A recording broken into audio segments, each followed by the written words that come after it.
You just mentioned, Dennis, about working with somebody on a specific need that they had, a learning need. You also mentioned working with somebody on who has dyslexia on a certain learning requirement. So how do you handle, in a large organization with so many people, how do you handle training employees and individuals who have a certain requirement, a certain learning requirement, versus an entire team or an entire organization that needs training?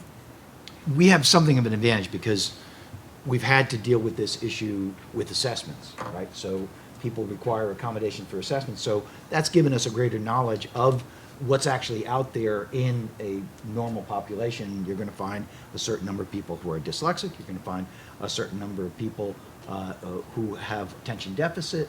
And they've found workarounds to it there. Where they become stymied is where you then give them the plain vanilla version of it there, and they can't do their workaround on it there.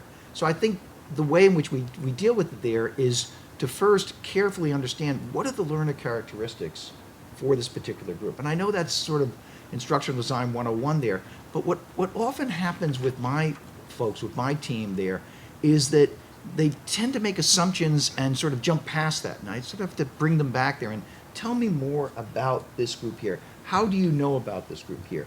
And so we have a saying that I guess I coined, which is anthropology before technology. I don't want anybody to be offering any kind of initiative unless they've actually observed the people who are going to be the subjects, the participants in that initiative there. How do they work? How do they get this particular part of their work done there? And in that way, you find out that, oh, well, just to give you what may seem a minor example here, so-and-so is colorblind.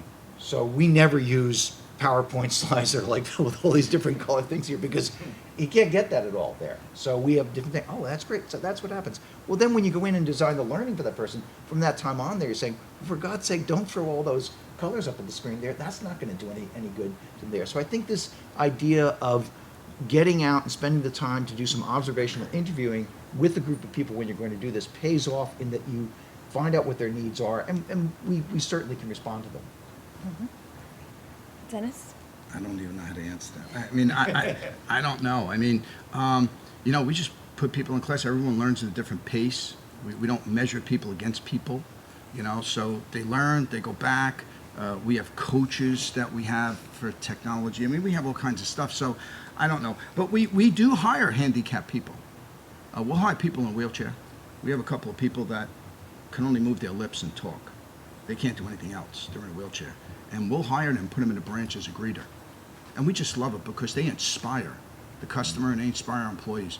And they're probably some of our best learners. We have 6 people right now. They come to class, and when they come to class, they say, I can't write. They no problem. We're going to assign someone to take notes for you.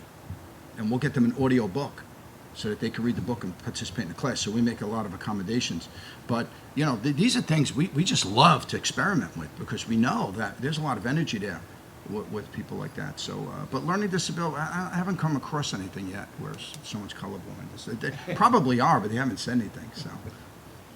Yeah, we're pretty audience-centric. We make it personal for the group and personal for the learners when possible. So, for example, our interviewing class is different when we do it with our edit team or our tech team or our video team or our business team. It's very different.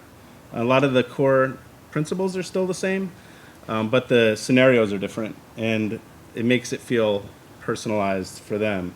And then for the learners, we give them opportunities to learn in their own style. So we have a lot of high introverts, but we also have extroverts, obviously. And so the extroverts like to go to a class, they love to raise their hand, they love to participate, they love the small groups. I'll have people that are in New York attend the virtual session for Australia, say, just because they feel more comfortable in a chat section than in a group like this. And I always find that interesting. I don't knock them for that. And I give them the opportunities to learn in their own way versus forcing them into, well, you're in New York, you have to go to the live session, that sort of thing. Whatever you're most comfortable to learn.